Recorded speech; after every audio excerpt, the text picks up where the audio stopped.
बिस्मिल्लाहिर्रहमानिर्रहीम। तमाम तारीफ़ें अल्लाह के लिए, दरूद व सलाम मोहम्मद व आले मोहम्मद के लिए।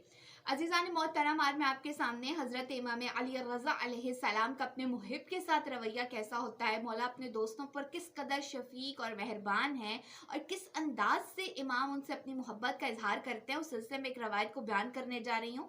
वो अफराद के जो इमाम अली रज़ा अलैहिस्सलाम से मोहब्बत करते हैं या उनसे एक ख़ास किस्म की अकीदत और वाबस्तगी का इजहार करते रहते हैं, जब वो इस रवायत को सुनेंगे तो यकीनन जो मोहब्बत इमाम हश्तम है वो उनके दिल में मज़ीद बढ़ जाएगी। जनाब मूसा इस रवायत को बयान करते हैं। वो कहते हैं कि एक मरतबा में इमाम अली रज़ा अलैहिस्सलाम के हम रकाब सफ़र कर रहा था कि हम काफ़िले से थोड़ा आगे थे और जो असहाब का और मोमिनीन का काफ़िला था वो थोड़ा पीछे था। जब हम एक मकाम पर पहुँचे तो वहाँ पर वक्त हो चुका था नमाज का। इमाम अली रज़ा अलैहिस्सलाम मुझसे फरमाने लगे कि अज़ान कहो ताकि हम नमाज़ पढ़ लें। तो मैंने कहा कि या मौला, क्या ये अच्छा होता है कि अगर काफ़िले वाले भी हमसे आ मिलते और हम इकट्ठे नमाज़ पढ़ते? तो इमाम ने फरमाया कि नमाज को उसके अव्वले वक्त से पीछे ना करो, यानी अगर अल्लाह रब्बुल इज़्ज़त तुम्हें सदा दे रहा है तो फ़ौरन तुम लब्बैक कहो और उसमें तामुल का इजहार ना करो। रावी बयान करते हैं कि मैंने अजान कही और उसके बाद मैंने इमाम के साथ नमाज अदा की। वो कहते हैं कि अभी हम थोड़ा ही आगे बढ़े थे कि देखा कि कुछ अफराद हैं कि जिन्होंने एक जनाजे को उठाया हुआ है और वो उसको दफनाने की नीयत से आगे की तरफ लेकर जा रहे हैं। जैसे ही इमाम अली रज़ा अलैहिस्सलाम की निगाह मुबारक उस जनाजे पर पड़ी तो इमाम तेज़ी से आगे बढ़े और इमाम ने फ़ौरन जनाजे को अपने कंधों पर उठा लिया। रावी बयान करते हैं कि मैं देख रहा था कि इमाम अली रज़ा अलैहिस्सलाम अपने जिस्म मुबारक को उस जनाजे के साथ मस कर रहे थे और जैसे ही कब्र के करीब पहुंचे तो इमाम अली रज़ा अलैहिस्सलाम खुद कब्र में उतरे।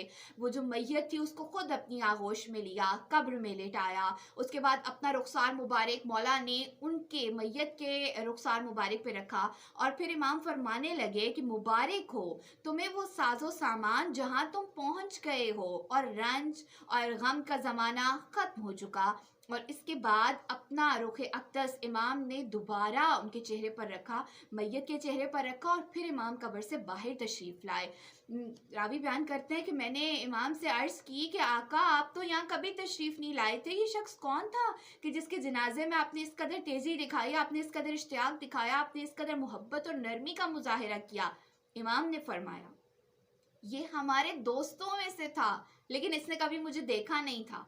रावी बयान करते हैं, मैंने इमाम से पूछा कि या मौला, आपने इसे कैसे पहचाना? अगर इसने कभी आपसे मुलाकात नहीं की या इसने अगर कभी आपको देखा नहीं तो आपने इसे कैसे पहचाना?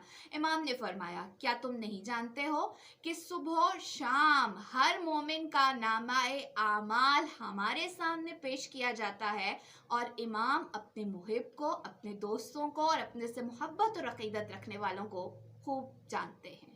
खुदावंद आलम से दुआ दरख्वास्त है कि वो हमें भी ये तौफीक अता करे कि हम मारफत मासूमीन अलैहिमुस्सलाम हासिल कर सकें, ताकि हमारा वक्त आखिर भी इतना ही शानदार हो सके, ताकि रज़ाए इलाही हमारा मुकद्दर बन सके। आमीन या रब्बिल आलमीन। अल्लाहुम्मा सल्लि अला मुहम्मदिन व आले मुहम्मद वअज्जिल फ़रजहुम व फ़रज